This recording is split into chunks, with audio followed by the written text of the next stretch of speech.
जब उलझन हो जाए जिंदगी के साथ से तो जुड़ना कहानी वाली रात से। एक बार की बात है, एक गांव में एक बूढ़ा आदमी रहता था। वह बूढ़ा आदमी अपने बेटे से बहुत परेशान था क्योंकि उसका बेटा बहुत नालायक और कामचोर था।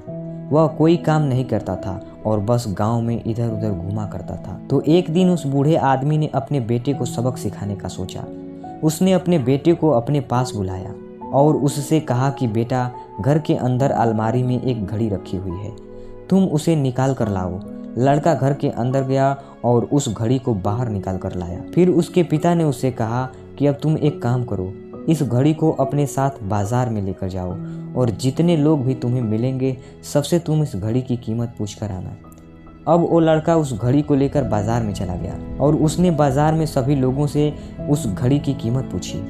किसी ने उस घड़ी की कीमत 500 बताई, किसी ने 1000 तो किसी ने 800। सभी लोगों ने उस घड़ी की कीमत अलग अलग बताई और कई लोगों ने एक जैसी बताई। वह लड़का अपने पिता के पास वापस आया और उनसे कहा, पिताजी, सभी लोग इस घड़ी की कीमत अपने हिसाब से बताई। किसी ने 500 बताया, किसी ने 1000 बताया तो किसी ने 800 बताई। अब उस बूढ़े आदमी ने अपने बेटे से कहा कि ठीक है, घड़ी को तुम अलमारी में रख दो और जाओ। अब अगले दिन फिर से उस बूढ़े आदमी ने अपने बेटे को अपने पास बुलाया और उसे फिर से अलमारी से घड़ी लाने को कहा। लड़का फिर जाता है और अलमारी से घड़ी निकाल कर लाता है और उस बूढ़े आदमी ने अपने बेटे से कहा कि बेटा, जाओ और आज तुम इस घड़ी के अंदर जो समय चल रहा है उसकी कीमत पूछ कर आओ। लड़के को समझ नहीं आ रहा था कि उसके पिताजी उससे क्या करवाना चाह रहे हैं। वह दुखी मन से फिर से घड़ी को लेकर बाजार में चला जाता है और सभी लोगों से उस घड़ी के अंदर जो समय चल रहा था उसकी कीमत पूछता है। लोगों को लगता है कि इस लड़के की मानसिक स्थिति ठीक नहीं है। कल यह घड़ी की कीमत पूछने आया था और आज समय पूछ रहा है। बहुत से लोगों ने उसे भगा दिया और कुछ लोग उस पर हंसने लगे।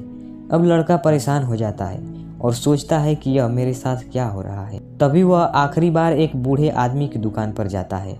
वह बूढ़ा आदमी बहुत व्यस्त था।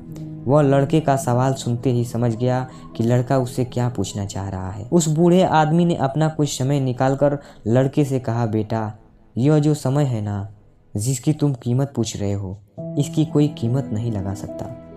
तुम करोड़ों रुपए देकर भी अपनी जिंदगी का एक सेकंड वापस नहीं ला सकते हो। इसलिए इस टाइम का सही उपयोग करो। टाइम की एक अच्छी बात है और एक बुरी बात है। बुरी बात यह है कि टाइम गुजर जाता है और अच्छी बात यह है कि तुम उसे किन चीजों में गुजारते हो यह तुम्हारे हाथ में होता है। सभी के पास दिन में 24 घंटे होते हैं, अमीर के पास भी और गरीब के पास भी।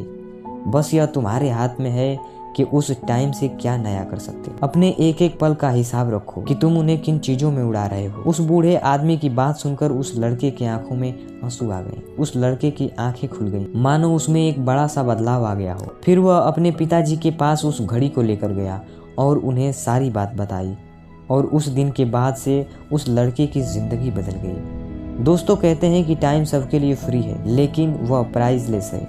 वह कीमती है, तुम उसे खरीद नहीं सकते, लेकिन तुम उसे इस्तेमाल कर सकते हो। तुम उसे रख नहीं सकते हो, लेकिन तुम उसे स्पेंड कर सकते हो। और अगर एक बार तुम इसे गंवा देते हो तो तुम कभी इसे वापस नहीं पा सकते हो। तो दोस्तों, यह कहानी हमें बताती है कि समय अमूल्य है और इसका सही उपयोग करना जीवन को बेहतर बना सकता है। तो दोस्तों, मैं जितेंद्र यादव विदा लेता हूँ आपसे। फिर मुलाकात होगी किसी नई कहानी के नए एपिसोड में। तब तक जुड़े रहिए हमारे साथ, क्योंकि फिर आएगी कहानी वाली रात। दोस्तों, यह कहानी आपको अच्छी लगी हो तो वीडियो को लाइक कीजिए और चैनल को ज़रूर सब्सक्राइब कीजिएगा।